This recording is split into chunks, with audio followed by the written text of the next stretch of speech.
Sekali lagi, selamat pagi tuan-tuan dan perempuan yang dihormati sekalian. Denyut nadi suara rakyat terus bergema di channel ini. Satu demi satu, misteri demi misteri dibuat. Bukan terungkai, tetapi makin banyak misteri yang tercipta. Hasil daripada keinginan yang amat sangat daripada UMNO untuk pilihan raya umum PRU 15 diadakan segera pada tahun ini juga, tuan-tuan dan puan yang dihormati sekalian. Terbaru ini, misteri terbaru yang tercipta hasil dari keinginan yang mahu sangat pilihan raya itu, UMNO akan mengadakan mesyuarat khas MKT esok. Misteri seterusnya ialah kenapa banyak sangat mesyuarat. Lepas Perdana Menteri jumpa menghadap Yang Pertuan Agung, ada jumpa ahli majlis kerja tertinggi UMNO. Lepas tu jumpa lagi, mesyuarat. Jangan sampai harap. Nah, ini harapan. Jangan sampai kamu terlalu mengganggu kerja Perdana Menteri. Jangan sampai terlalu mengganggu kerja Perdana Menteri kerana mesyuarat saja. Perdana Menteri ada banyak kerja lagi lah. Dia perlu pergi jalan sini, tengok sini. Dan yang terbaru ini tuan-tuan dan puan, di Sabah, di Kota Kinabalu sudah banjir semalam. Di kawasan Kota Kinabalu, di Jalan Sepanggar, di Jalan UiTM Sepanggar, dan sebanyak tempat lagi lah. Jalan Salut, semua banjir. Masihkah lagi mau pilihan raya? UMNO akan adakan mesyuarat khas MKT esok, iaitu hari ini. Majlis Kerja Tertinggi atau MKT UMNO dilaporkan akan menjadwalkan akan mengadakan mesyuarat khas esok, iaitu pada hari ini. Kata salah seorang ahli MKT. Katanya, ya, esok ada mesyuarat khas Majlis Kerja Tertinggi MKT UMNO. Katanya ringkas kepada Malaysia kini. Bagaimanapun, sumber berkenaan tidak dapat mengesahkan apa sebenarnya agenda mesyuarat ketika ditanya mengenai perkara itu. Sementara itu, laporan daripada Malay Mail yang memetik sumber dalaman parti itu berkata, mesyuarat tersebut berlangsung susulan desas-desus mengenai pembubaran parlimen. Dari dulu lagi lah ada desas-desus pembubaran parlimen, tapi belum ada lagi. Saya harap tidak ada pembubaran parlimen. Ini harapan saya. Tidak ada pembubaran parlimen sampai bila? Sampai keadaan betul-betul selamat. Mana ada selamat kalau banjir sekarang, cik? Aduh. Katanya malam esok, iaitu Isnin, akan ada satu mesyuarat khas melibatkan MKT UMNO. Kata sumber itu kepada Malay Mail. Menurutnya, pertemuan itu dijangka berlangsung selepas mesyuarat Biro Politik Parti pada sebelah malam.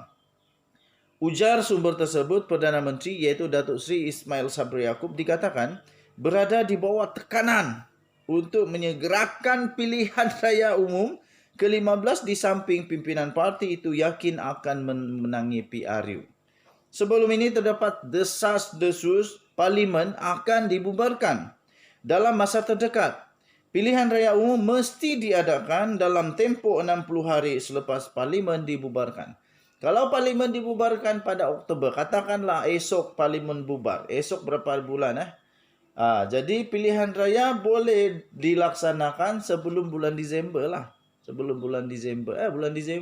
Sebelum bulan Disember, 60 hari. Ini maksud November. Waktu itu banjir. Jangan lupa kalau banjir pilihan raya, kamu mesti tolong kami ya. Jangan janji sembarang janji saja. Ismail yang juga adalah naib Presiden UMNO menerima tekanan.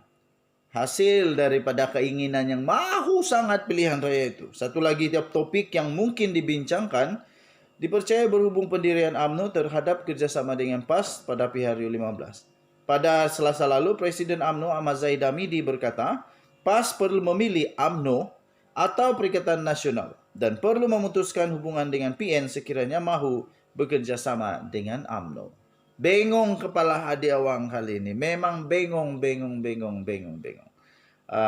Tok Guru Hadi memang bengong lah. Mau pilih siapa? Jangan pilih dua-dua, mana boleh pilih dua-dua. Denyut nadi suara rakyat bergema di channel ini, kita jumpa lagi. Bye-bye. Salam sejahtera Malaysia, selamat pagi tuan-tuan dan puan-puan yang dihormati sekalian. Ada satu persoalan yang kawan saya tanyakan kepada saya semalam. Persoalan yang amat logik tetapi sangat sukar untuk dijawab. Di Malaysia, siapakah yang paling digeruni? Di Malaysia, siapakah yang paling digeruni dan ditakuti? Dia bersoal kepada saya, adakah Zahid Hamidi yang paling ditakuti di Malaysia? Atau Ismail Sabri Yaakob? Ataupun Tun Dr. Mahathir Mohamad? Ataupun Datuk Seri Anwar Ibrahim? Ataupun siapa yang paling ditakuti? Kenapa beliau bertanya soalan tentang perkara ini? Kerana menurut beliau, paling sukar untuk dikritik adalah Zahid Hamidi. Apabila dikritik, pasti saja akan dipecat. Apabila dikritik, pasti dipecat. Walaupun begitu, memang itulah yang terjadi. Di mana-mana parti pun, sekiranya seorang pemimpin itu dikritik, pastinya parti itu akan bertindak mengikut perlembagaan parti. Mengapa beliau berkata demikian? Kerana beliau berkata, mengapa apabila Lokman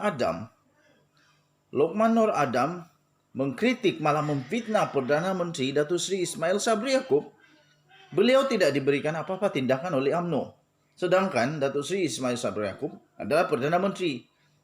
Walaupun beliau hanyalah seorang naib presiden di dalam UMNO, tetapi beliau adalah Perdana Menteri. Kita pernah tahu bahawa dulu Datuk Lokman Nur Adam pernah dilucutkan daripada jawatan di dalam UMNO. Tetapi kemudiannya, kalau saya tidak silap, beliau juga pernah dilucutkan keahlian. Tetapi kemudiannya telah diterima semula. Tapi sekarang ini, apa yang terjadi adalah beliau memfitnah, beliau disaman oleh Perdana Menteri Datuk Seri Ismail Sabri Yaakob, di mana mereka berdua-dua ini adalah daripada parti UMNO. Tetapi apabila Taqiyuddin, apabila ada beberapa orang lagi pemimpin tinggi di dalam UMNO mengkritik Zahid Hamidi, mereka serta-merta ada yang digantung keahlian selama 6 tahun. Ada yang dipecat daripada jawatan. Jadi kerana itu persoalan daripada kawan saya itu, siapa yang paling ditakuti? Mungkin di dalam UMNO, ya of course, memang itulah kelazimannya yang berlaku. Di mana-mana parti pun kelaziman itu berlaku. Yaitu bagi sesiapa yang mengkritik secara terbuka presiden itu, parti itu akan bertindak mengikut lunas perlembagaan yang ada dalam parti. Tuan-tuan dan puan yang dihormati sekalian, pada pendapat saya, Zahid Hamidi perlu bertoleransi untuk melihat patutkah dia memecat orang-orang ini. Kerana harus diingat bahawa mereka masih lagi ada pengaruh, masih lagi ada pengikut di tempat mereka. Kerana mereka ini ada yang berpangkat tinggi. Pilihan raya umum akan mendatang. Sepatutnya Zahid Hamidi membuat sahabat, bukan membuat musuh. Tetapi tuan-tuan dan puan yang dihormati sekalian, yang terjadi sebaliknya, di mana Zahid Hamidi mau atau tidak, dia kena terima bahawa kemungkinan besar mereka-mereka yang telah dipecat ini akan menjadi seteru, akan menjadi gunting dalam lipatan, akan menjadi musuh secara senyap-senyap. Itu risiko dia lah. Tapi saya percaya UMNO bertindak mengikut lunas perlembagaan parti dan mereka bertindak dengan baik. Apapun kita nantikan bersama-sama, apa terjadi kepada drama politik Malaysia seterusnya. Adakah ada yang dipecat lagi ataupun tidak? Tuan-tuan dan puan yang dihormati sekalian, selamat pagi. Denyut nadi suara rakyat bergema di channel ini, kita jumpa lagi. Bye-bye.